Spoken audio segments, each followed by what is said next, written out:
2021년 1월 19일 화요일 큐티 생명의 삶 오늘의 본문 마태복음 4장 12절부터 25절까지 말씀입니다. 예수께서 요한이 잡혔음을 들으시고 갈릴리로 물러가셨다가 나사렛을 떠나 스불론과 납달리 지경 해변에 있는 가버나움에 가서 사시니 이는 선지자 이사야를 통하여 하신 말씀을 이루려 하심이라 일렀으되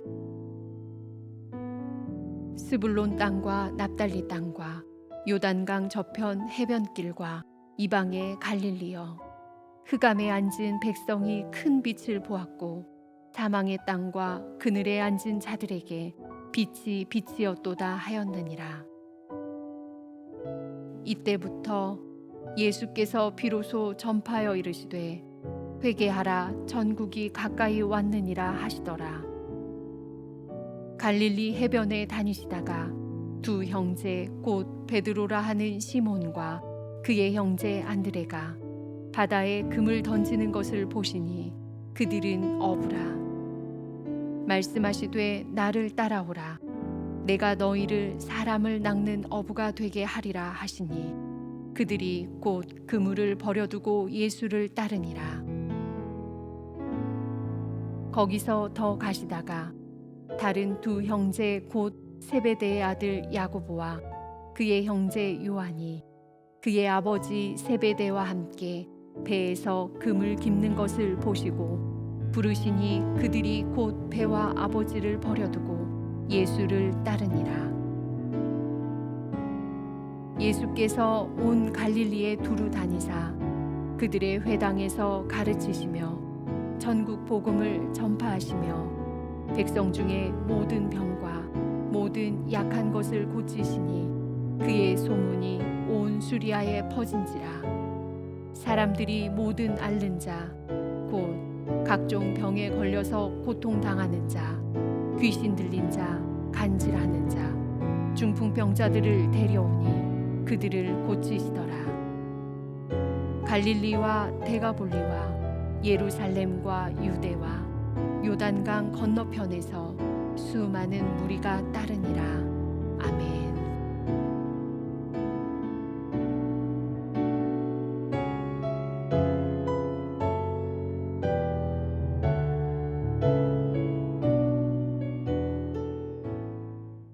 예수님께서 유대 광야에서 사탄에게 시험을 받으신 후 어느 정도 시간이 흘렀을 때 세례 요한이 붙잡혀 투옥되었다는 소식을 들으셨습니다. 세례 요한은 살아오지 못할 것 같다는 예감이 들었습니다. 그것이 세례 요한에게 주어진 사명의 길이었습니다. 예수님께서는 그가 세상을 떠나기 전에 한 번만 더 보고 싶었습니다. 그러나 죽이기로 작정하고 잡아들였기에 헤롯의 옥에서 풀려나기는 쉽지 않았을 것입니다. 예수님은 유대 땅에서 고향 마을이 있는 갈릴리 지방으로 돌아가셨습니다. 갈릴리 지방은 요단강 서쪽 팔레스타인의 북부 지역으로 갈릴리 호수 서쪽의 산악 지방을 가리킵니다. 이스라엘 백성들이 가나안 땅을 정복했을 때 스불론 지파, 아셀 지파, 납달리 지파에게 분배된 지역이었습니다.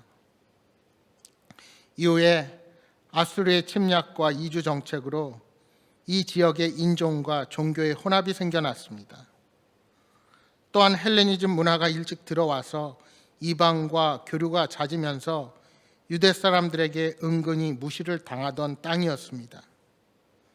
그래서 이곳 사람들은 유대 정통파 사람들에게서 이방의 갈릴리로 불리며 천대와 멸시를 받았습니다.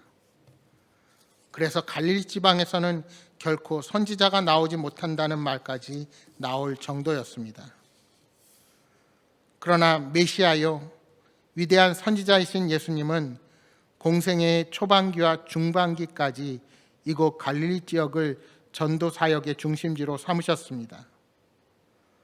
이처럼 예수님께서는 유대의 중심지인 예루살렘으로부터 멀리 떨어진 변방 지역에서 공생의 사역을 시작하신 것입니다.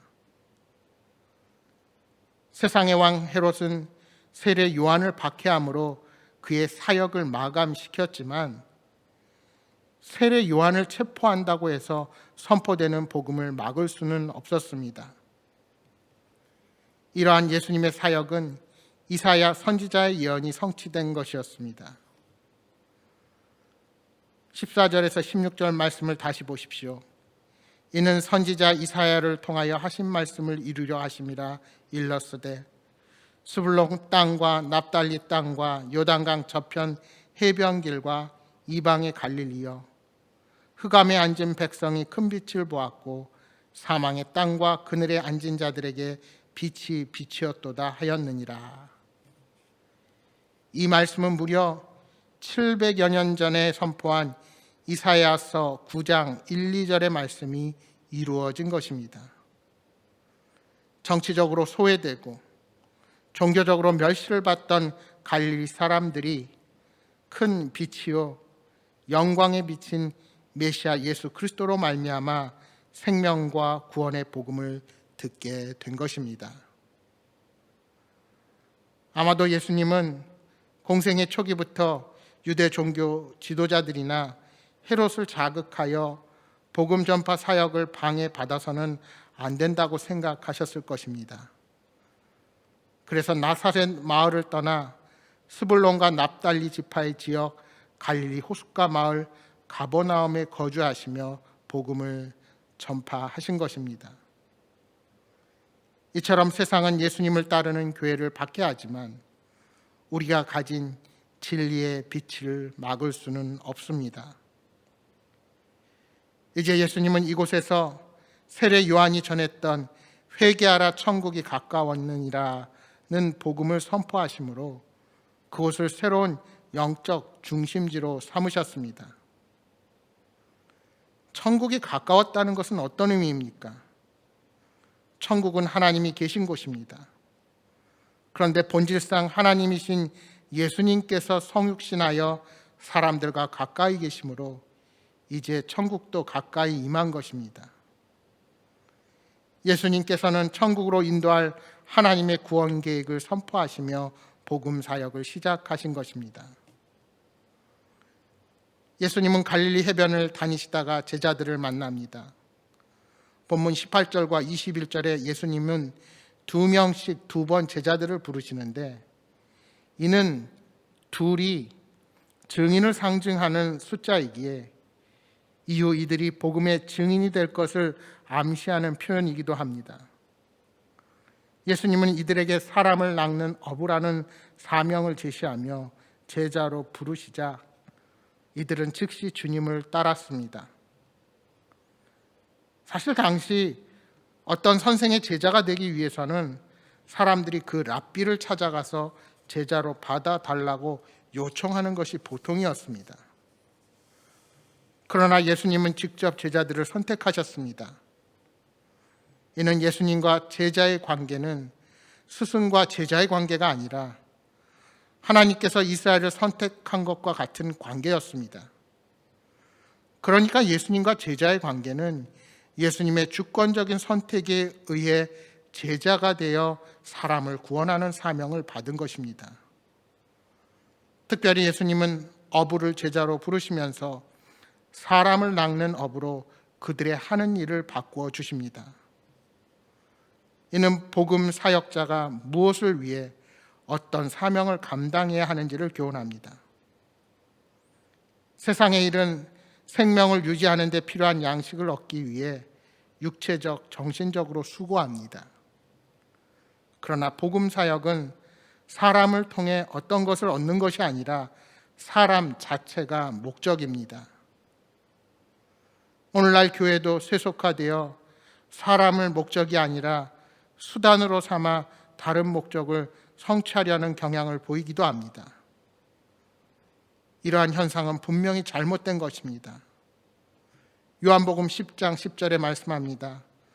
도둑이 오는 것은 도둑질하고 죽이고 멸망시키려는 것뿐이요 내가 온 것은 양으로 생명을 얻게 하고 더 풍성히 얻게 하려는 것이라. 사랑하는 여러분, 예수님께서 사람들의 생명을 구원하시기 위해 십자가를 지셨듯이 복음의 사역자는 오직 사람만을 목적으로 삼아야 합니다. 이러한 천국 복음의 목적은 모든 성도의 삶에 적용되어야 합니다. 세상에서 무슨 일을 하든지 궁극적으로는 하나님 나라의 법을 따라 하나님의 사랑을 실천하여 많은 영혼을 구원하는 것이 우리들의 목적이 되어야 합니다. 이제 23절의 말씀을 보겠습니다. 예수께서 온 갈릴리에 두루 다니사 그들의 회당에서 가르치시며 천국 복음을 전파하시며 백성 중에 모든 병과 모든 약한 것을 고치시니. 예수님께서 이 땅에 오셔서 하신 사역은 크게 세 가지로 요약할 수 있습니다. 그것은 복음을 선포하고 제자들을 가르치며 사람들을 치유하시는 것이었습니다. 이러한 세 가지 사역은 이후에 제자들과 교회가 마땅히 감당해야 할 사역이 된 것입니다. 예수님께서 유대인들의 회당에서 가르치셨듯이 사도들은 회당을 거점으로 복음을 가르쳤고 치유하고 사탄을 물리치는 사역을 감당했습니다. 이제 예수님에 관한 소문은 갈릴리뿐만 아니라 북쪽 이방인 지역에까지 퍼지고 이어서 데가볼리, 유대, 요단강 사방으로 퍼져나갔습니다. 후에 사도들도 예수님의 이름을 예루살렘과 온 유대와 사마리아와 땅끝까지 퍼뜨렸습니다. 그리고 그러한 세 가지 사역, 즉 복음을 선포하고 가르치며 치유하며 고치는 일은 오늘 우리들에게도 동일한 사명입니다.